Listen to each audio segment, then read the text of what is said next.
Hello student, आश्रितल में आपका स्वागत है। आज हम कक्षा 10वीं के इतिहास का तीसरा अध्याय भूमंडलीकृत विश्व का बनना का भाग 15 देखेंगे। तो चलिए बच्चों स्टार्ट करते हैं। आज हम देखेंगे विश्व अर्थव्यवस्था का पुनः निर्माण, युद्धोत्तर काल। विश्व युद्ध खत्म होने के केवल 2 दशक बाद दूसरा विश्व युद्ध प्रारंभ हो गया था। अभी तक हमने देखा कि किस प्रकार से 1914 से 1918 के बीच जो है प्रथम विश्व युद्ध चला और जिसने कितने ज्यादा इसके जो होता है भीषण और विनाशकारी परिणाम हमें देखने को मिले। लेकिन इसके बाद भी जो है जो राष्ट्र थे, जो महत्वाकांक्षी राष्ट्र थे, वो इसके बाद भी सीख नहीं लिए और इसके बावजूद जो है हम देखते हैं कि 1939 से 1945 तक लगभग 6 वर्षों तक जो होता है द्वितीय विश्व युद्ध चला था।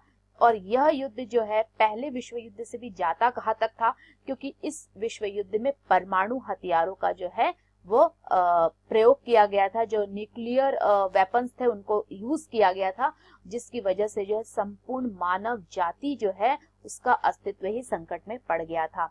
तो आज हम द्वितीय विश्व युद्ध को भी देखेंगे और उसके बाद देखेंगे किस प्रकार से जो है विश्व आर्थिक व्यवस्था पर इस युद्ध ने जो होता है क्या प्रभाव डाला और इसके बाद विश्व आर्थिक जो अर्थव्यवस्था थी उसका किस प्रकार से पुनर्निर्माण किया गया। यह युद्ध भी दो बहुत जो बड़े खेमे हैं उनके बीच हुआ था। इस समय भी जैसे पहले प्रथम विश्व युद्ध में भी जो होता है जो दो पावर के बीच युद्ध होता है, इसी प्रकार से इसमें भी जो होता है 2 ग्रुप थे। तो एक जो गुट था उसमें धुरी शक्तियां थी, जिसमें मुख्य रूप से जो होता है नाजी जर्मनी, जापान और इटली थे। और जो दूसरा खेमा था वो पहले ही जो मित्र राष्ट्र जो था उनका था, जिसमें ब्रिटेन था, सोवियत संघ था, फ्रांस था, अमेरिका था। ये जो है सेकंड ग्रुप में था। अब चूंकि युद्ध 6 सालों तक चला और ये युद्ध जो होता है जमीन, हवा, पानी सभी में जो होता है मोर्चों पर यह युद्ध लड़ा गया था। इस युद्ध में मौत और तबाही की कोई हद जो है अब बाकी नहीं बची थी। जो इस युद्ध में मंजर देखा गया था, अब कुछ भी ऐसा नहीं था जो देखने को बाकी रहा था। माना जाता है कि इस जंग के कारण प्रत्यक्ष या अप्रत्यक्ष रूप से करीब 6 करोड़ लोग मारे गए थे और 1939 की वैश्विक जनसंख्या का ये लगभग 3% था और करोड़ों की संख्या में जो है लोग वो घायल हुए थे। अब तक के युद्धों में मोर्चों पर मरने वालों की संख्या ज्यादा होती थी, पर इस युद्ध में ऐसे लोग ज्यादा मरे जो किसी मोर्चों पर नहीं लड़ रहे थे। आप जानते हैं कि इस युद्ध में जो है परमाणु जो न्यूक्लियर वेपन्स थे, परमाणु हथियार थे, उनका प्रयोग किया गया था और हिरोशिमा और नागासाकी जो है उस पर जो जापान के जो 2 जगह थे उन पर जो है ये बमबारी की गई थी, जिसके कारण जो है हजारों, लाखों, करोड़ों की संख्या में जो है लोग मारे गए थे और जो लोग बच गए थे उन्हें भी जो है आजीवन इसके घातक परिणाम जो है भुगतने पड़े थे।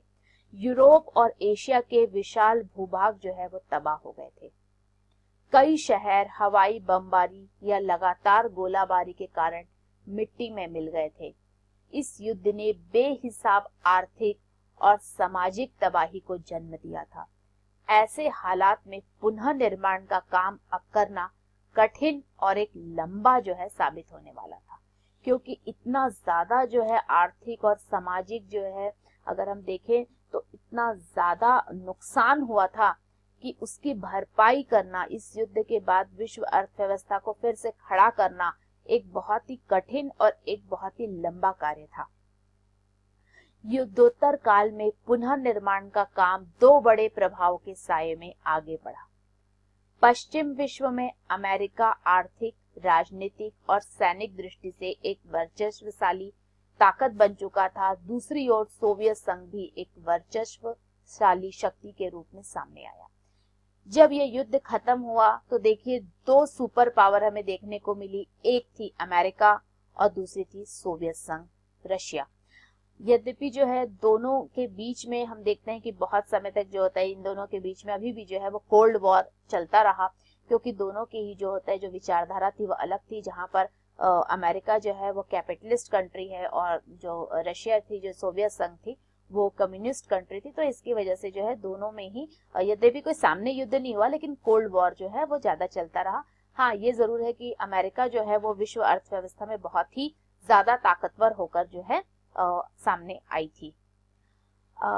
नाजी जर्मनी को हराने के लिए सोवियत संघ की जनता ने भारी कुर्बानियां दी थी।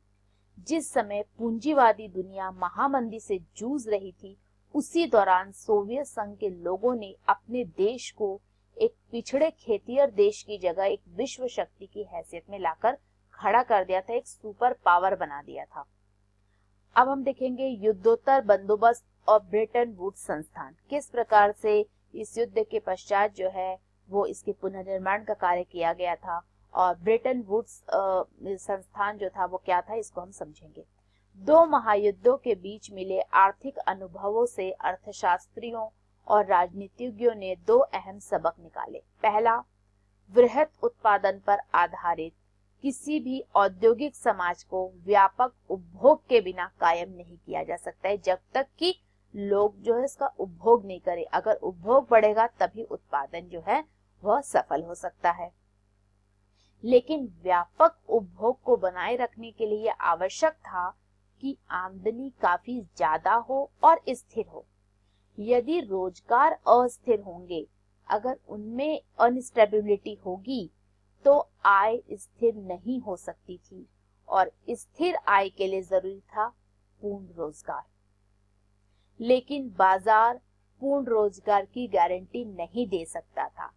कीमत, उपज और रोजगार में आने वाले उतार चढ़ाव को नियंत्रित करने के लिए अब सरकार का दखल बहुत जरूरी था, और आर्थिक स्थिरता केवल सरकारी हस्तक्षेप के जरिए ही आ सकती थी।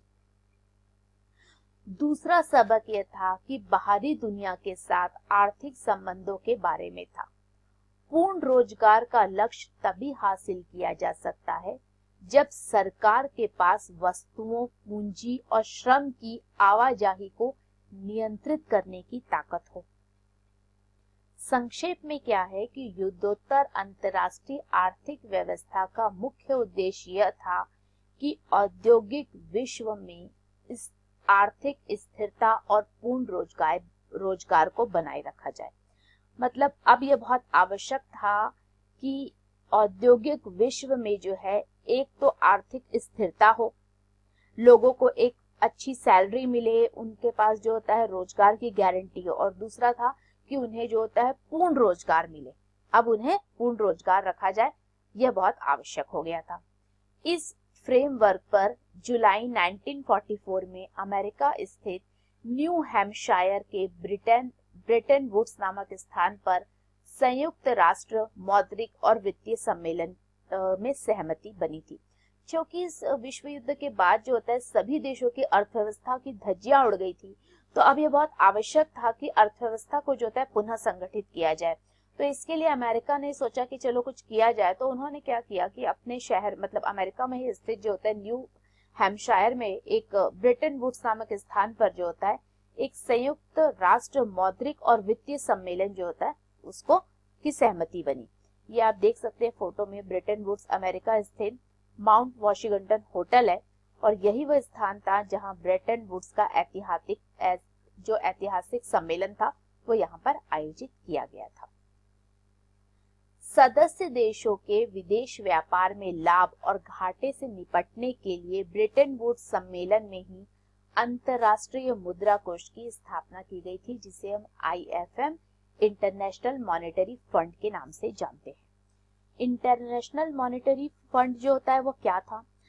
ये जो होता है मुख्य रूप से यह एक इसकी स्थापना 1945 में हुई थी, और लगभग जो है 189 जो देश थे वो इसके सदस्य थे।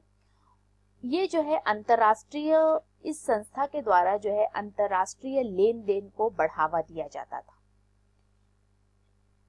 युद्धोत्तर पुनः निर्माण के लिए पैसों का इंतजाम करने के वास्ते अंतरराष्ट्रीय पुनः निर्माण एवं विकास बैंक, जिसे आम बोलचाल की भाषा में विश्व बैंक कहा जाता है, का गठन किया गया था। इसके साथ साथ IMF और विश्व बैंक दोनों का गठन सेम ईयर में ही हुआ था, 1945 में।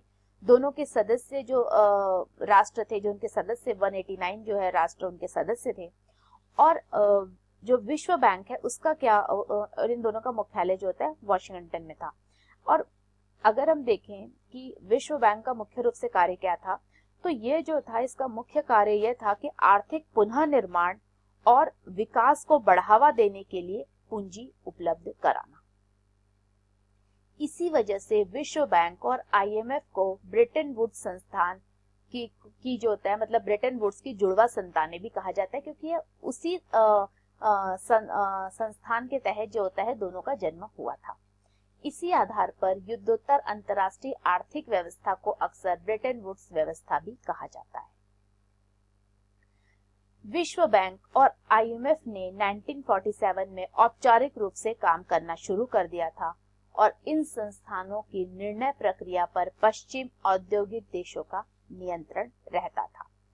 अब इसमें क्या क्या किया गया था हम देखेंगे। हाँ, यद्यपि अमेरिका विश्व बैंक और आईएफएम के जो होता है कि किसी भी फैसले को वीटो कर सकता था। वीटो क्या होता है? वीटो एक प्रकार का निषेधाधिकार होता है। इस अधिकार के सहारे एक ही सदस्य की असहमति किसी भी प्रस्ताव को खारिज करने का आधार बन सकती है।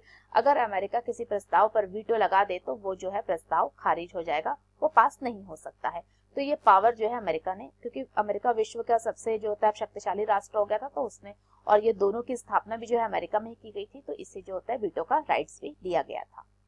अंतरराष्ट्रीय मौद्रिक व्यवस्था राष्ट्रीय मुद्राओं और मौद्रिक व्यवस्थाओं को एक दूसरे से जोड़ने वाली व्यवस्था है।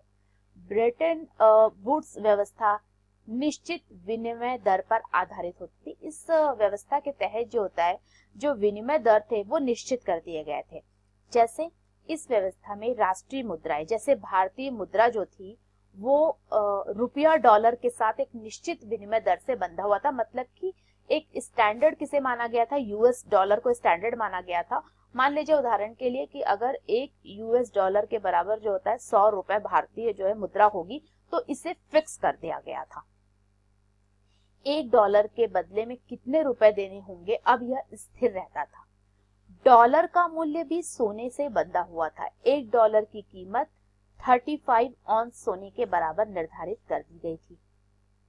सो what did we learn today? आज हमने क्या पढ़ा और क्या सीखा? आज हमने विश्व अर्थव्यवस्था का जो होता है पुनः निर्माण देखा। उसके अलावा हमने देखा कि किस प्रकार से सेकेंड वर्ल्ड वॉर हुआ जिसने पूरे विश्व को प्रभावित किया, और इस वॉर से जो होता है उबरने के लिए विश्व अर्थव्यवस्था का पुनर्निर्माण करने के लिए क्या क्या प्रयास किए गए, जिसके तहत जो होता है आईएमएफ या इंटरनेशनल मॉनेटरी फंड की स्थापना की गई और वर्ल्ड बैंक या विश्व बैंक की भी स्थापना की गई थी।